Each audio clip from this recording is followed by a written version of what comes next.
testingin muna natin ulit yung ating head unit kung ano na ba. Testing.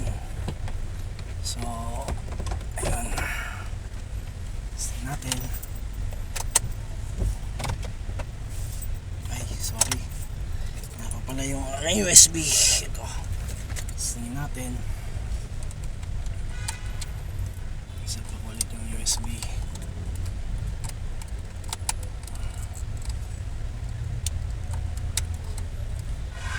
Testing.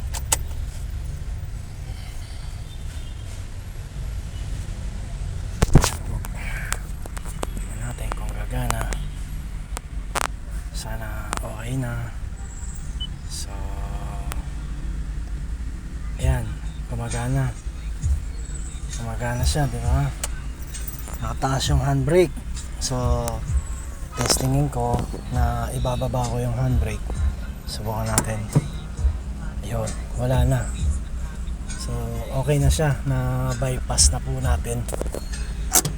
So yan, small video pero pwedeng pagtiyagaan, lahat natututunan. So yan po, gumagana na yung aking head unit ulit. Testing, forward.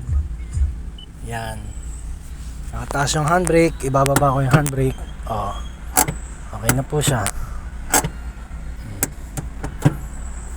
Yan lang po. Maraming salamat.